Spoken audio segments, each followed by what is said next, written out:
क्या आप भी बार बार वही गलतियां करते हैं, चाहे आप कितनी भी कोशिश क्यों ना कर लें उन्हें सुधारने की? ऐसा महसूस होना स्वाभाविक है और यह समस्या सिर्फ आपकी ही नहीं है। बहुत से लोग इस चक्र में फंसे होते हैं जहां वो एक प्रकार की गलतियां को बार बार दोहराते हैं। ऐसा क्यों होता है और इससे बाहर निकलने का रास्ता क्या है, इस कहानी में हम यही जानेंगे। लेकिन आगे बढ़ने से पहले चैनल को लाइक, शेयर और सब्सक्राइब करना मत भूलिएगा और हाँ, वीडियो पूरा जरूर देखिएगा। कई साल पहले सारावन नामक एक प्राचीन राज्य में एक गांव था, संगपुर, जो अपनी प्राकृतिक सुंदरता और शांतिपूर्ण जीवन के लिए प्रसिद्ध था। इसी गांव में रहता था एक वीर बुद्धिमान योद्धा अनिरुद्ध। अपनी बहादुरी और नेतृत्व क्षमता के लिए अनिरुद्ध पूरे राज्य में प्रसिद्ध था। उसने कई युद्धों में सफलता हासिल की और अपने राजा के लिए शक्तिशाली सेनापति के रूप में जाना जाता था। लेकिन अनिरुद्ध के जीवन में एक गहरी समस्या थी। वह बार बार कुछ खास गलतियां कर बैठता था जो उसकी सफलता की मार्ग में बाधा बनते जा रही थी।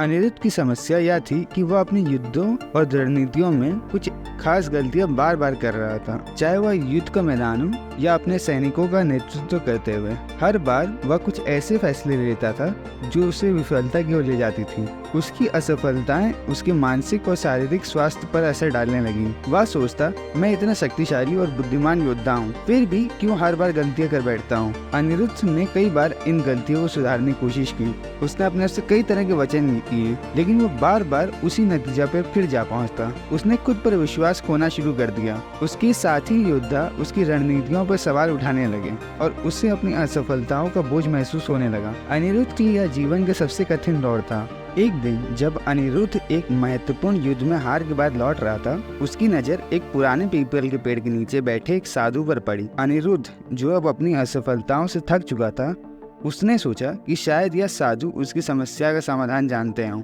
अनिरुद्ध ने साधु के पास जाकर अपनी सारी समस्याएं उनके सामने रख दी। महात्मा, मैं बार बार वही गलतियां क्यों करता हूँ? चाहे मैं कितना भी सोच समझ कर फैसला करूँ, परिणाम हमेशा मेरे खिलाफ ही आता है। मैं अपनी गलतियों को समझ नहीं पा रहा हूँ और इन्हें सुधारना भी मेरे लिए असंभव लग रहा है। साधु ने अनिरुद्ध की बात को ध्यान से सुना और कहा, तुम्हारी समस्या कोई असाधारण नहीं है। यह एक मानसिक जाल है जिसमें हम सभी कभी न कभी फंसते हैं।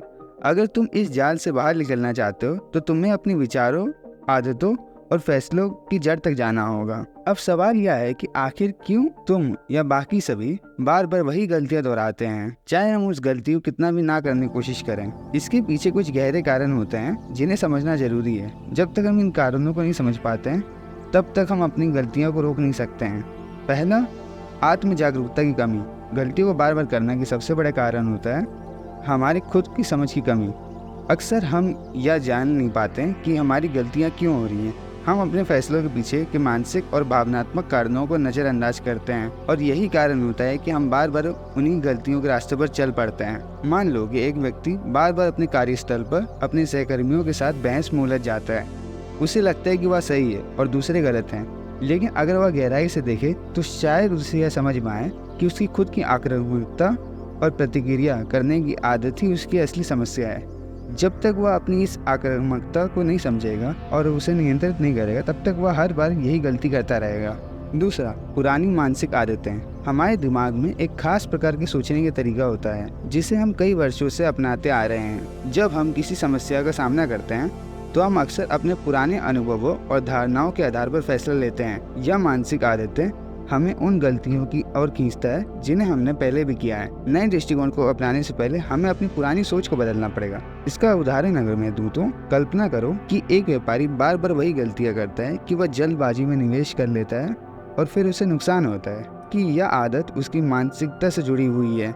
वह तुरंत परिणाम चाहता है। वह यह नहीं समझ पा रहा है कि व्यापार में धैर्य और सही विश्लेषण जरूरी है। उसकी जल्दबाजी और लालच उसे बार बार असफलता की ओर घसीटती है। तीसरा, भावनात्मक प्रतिक्रिया।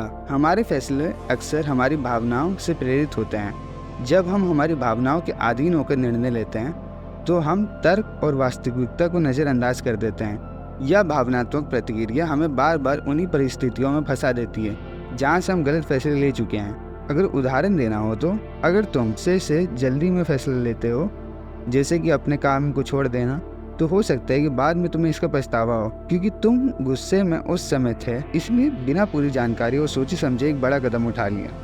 अगली बार जब भी तुम उस स्थिति में होगे। अगर तुम अपनी भावनाओं को नियंत्रित नहीं करोगे तो फिर से वही गलती दोहरा दोगे। चौथा, तुम्हारी आदतें बहुत शक्तिशाली होती हैं। एक बार जब हम किसी आदत को अपना लेते हैं तो उसे बदलना बेहद ही कठिन होता है।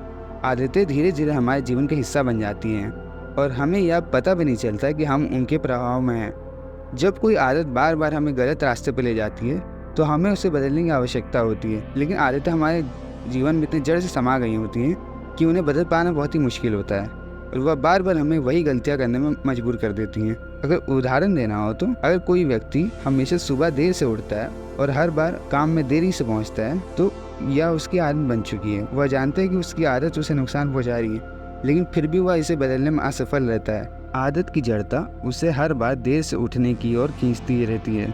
5वां, तत्काल परिणामों की चाहत। जल्दी से परिणाम पाने की चाहत हमें जल्दबाजी में हर काम करने और बिना सोचे समझे करने की ओर ढकेलती है, जिससे हम गलती कर बैठते हैं और बार बार जल्दबाजी करने से हम वही गलतियां दोबारा दोहराते हैं। जल्दबाजी करना हमारी सोच और प्रक्रिया को प्रभावित करता है, जिससे हम बार बार उसी जाल में फंस जाते हैं। उदाहरण के लिए, अगर तुम तेजी से वजन कम करना चाहते हो और तुरंत किसी कठिन अभ्यास को अपनाते हो तो हो सकता है कि शुरुआत में तुमको कुछ फ़ायदा दिखे, लेकिन लंबे समय तक इसे बनाए रखना मुश्किल हो जाता है और इससे तुम अपने शरीर को भी नुकसान पहुंचा लेते हो। और बार बार इस तरह की गलतियां करने से तुम अपने आप को चोट भी पहुंचाते हो और तुम्हारी मानसिकता भी कमज़ोर होती जाती है। अब सवाल यह आता है कि इस चक्र से बाहर कैसे निकला जाए। तुम्हें यह समझना होगा कि तुम्हारी गलती का कारण क्या है और उन्हें सुधारा कैसे जा सकता है। समाधान के लिए तुम्हें व्यवस्थित तरीके से काम करना होगा ताकि तुम अपने पुराने आदतों को तोड़ सको और नई आदतों को विकसित कर सको। आओ एक एक करके समझते हैं। पहला कदम है अपने विचारों, भावनाओं और आदतों को समझना। आत्म जागरूकता से ही तुम अपनी गलतियों को पहचान सकते हो। जब भी तुम किसी स्थिति में गलत फैसला लो, तुरंत रुको और सोचो कि तुमने ऐसा क्यों किया। तुम अपने फैसले के पीछे के मानसिक और भावनात्मक कारण को समझो। इसके बाद तुम्हारा यह सोचना जरूरी है कि तुम्हारे फैसले के पीछे के मानसिक और भावनात्मक कारण क्या थे जिस वजह से तुमने यह गलत फैसला लिया। उदाहरण के लिए, यदि तुम बार बार किसी परियोजना में असफल हो रहे हो, ये तुम्हें असफलता मिल रही है, तो सबसे पहले खुद से पूछो, मैंने क्या गलती की? क्या मैंने पर्याप्त तैयारी नहीं की? क्या मैं जल्दबाजी में था? क्या मैं जल्दबाजी में गलत निर्णय ले रहा था? आत्म जागरूकता ही पहली कुंजी है जो तुम्हारी गलतियों की जड़ तक पहुंच सकती है।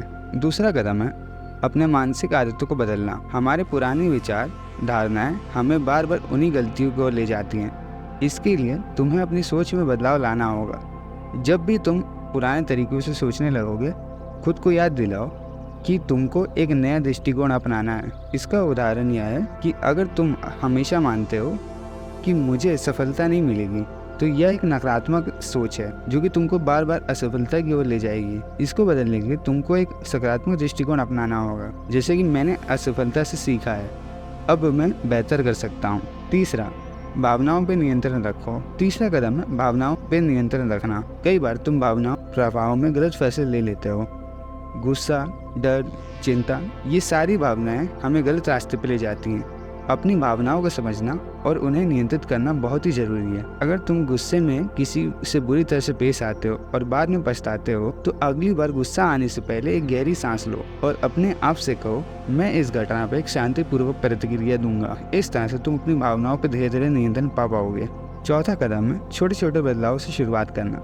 बड़ी गलतियों को सुधारने के लिए तुमको छोटे छोटे कदम उठाने पड़ेंगे।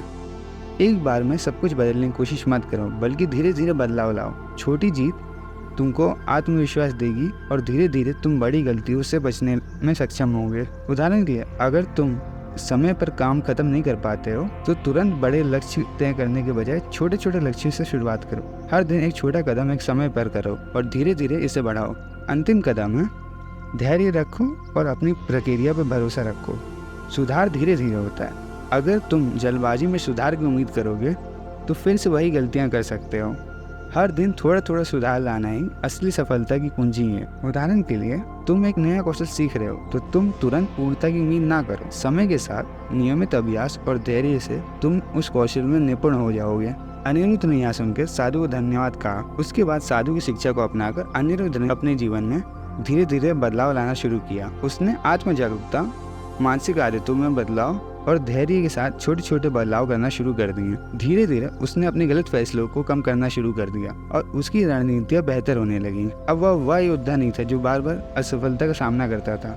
वह एक समझदार और संतुलित योद्धा बन चुका था, जो अपनी गलतियों से सीखता था और उन्हें दोहराने से बचता था। लेकिन एक दिन एक बड़ी चुनौती का सामना करते हुए उसे फिर से वही निर्णय लेना पड़ा जो पहले उसे असफल बना चुका था। यह वह क्षण था जहां उसे लगा कि शायद उसकी मेहनत बेकार थी। लेकिन इस बार अनिरुद्ध ने अपनी नई सीखी हुई चीजों को ध्यान में रखा। उसने ठंडे दिमाग से सोचा और एक गहरी सांस ली। उसके बाद उसने अपने फैसले का पुनः मूल्यांकन किया और अंत में उसने युद्ध पर विजय प्राप्त की। यह उसके लिए न सिर्फ एक बड़ी जीत थी, बल्कि उसने खुद को साबित किया कि सही दृष्टिकोण और धैर्य से वह किसी भी चुनौती का सामना कर सकता है। अनिरुद्ध की इस यात्रा ने उसे सिखाया कि गलतियां जीवन का हिस्सा है, लेकिन जब तक हम उनसे सीखते नहीं हैं, तब तक वह हमारी प्रकृति में बाधा बनती है। आत्म जागरूकता, मानसिक अनुशासन और धैर्य यही बात कुंजी है जो हमें इस चक्र से बाहर निकलने में मदद कर सकती है। अनिरुद्ध की तरह हम भी अपनी गलतियों से सीख सकते हैं और उन्हें पहचान सकते हैं और अपने जीवन में छोटे छोटे बदलाव लाकर बेहतर परिणाम प्राप्त कर सकते हैं। आपकी गलतियां ही आपकी सबसे अच्छी शिक्षक होती हैं। इसलिए जब भी आप कोई गलती करें तो उससे सीखें और उसे एक अवसर के रूप में देखें। चाहे आप कितनी ही बार विफल क्यों ना हो, जब तक आप अपने आप में सुधार की कोशिश करेंगे, आप कभी नहीं हारेंगे। अपने जीवन में गलतियों को समझें और उन्हें पहचानें और धीरे धीरे उनसे बाहर निकलने का रास्ता बनाएं। अगर आपको यह कहानी पसंद आई हो और ऐसे और भी कहानियाँ सुनना चाहते हैं तो हमारे चैनल को लाइक, शेयर और सब्सक्राइब करना मत भूलिएगा। धन्यवाद।